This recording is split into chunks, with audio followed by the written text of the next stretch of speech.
America's capital city has a distinctive look with many historic structures, but we don't have skyscrapers. And in today's DMV 250, John Rogers explains the surprising reason why.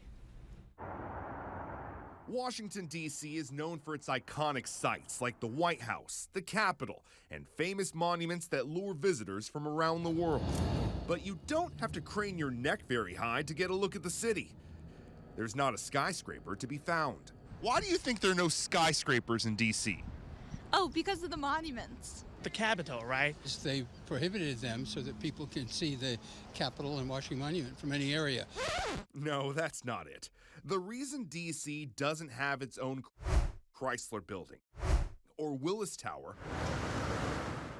is because of the Cairo, a 12-story luxury condo building on Q Street. Whoa, that's a little bit weird. Yeah. Emily Ige is an architectural historian. People really admire the low scale of Washington, D.C. Ige says in the late 1800s, America's capital city had lots of open space, but it was growing. At that time, a young architect named Thomas Franklin Schneider was inspired by the grand buildings of the 1893 Chicago World's Fair. So in 1894, he built the Cairo at 164 feet tall, and it was immediately met with contempt. And people go crazy because it's 12 stories high. Not crazy in a good way, crazy in a bad way. They do not like it. They do not understand why you would build such a tall building in this bucolic city that they have.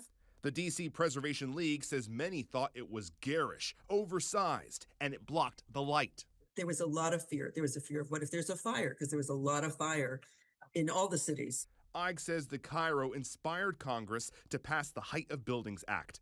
It meant buildings on commercial streets can be no taller than 130 feet, 90 feet for residential streets, and a limit of 160 feet for parts of Pennsylvania Avenue. Developers might consider it a hindrance because they can't make as much money on a particular piece of property.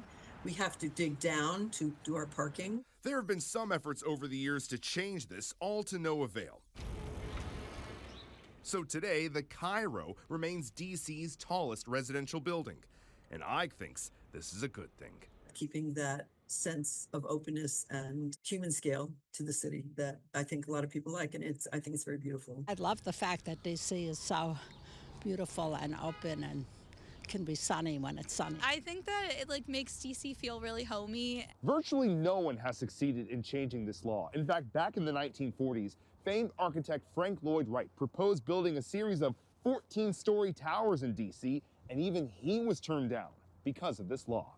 Celebrating DMV 250, I'm John Rogers. And now you know. All right, great report, John. Ahead here at 6 o'clock.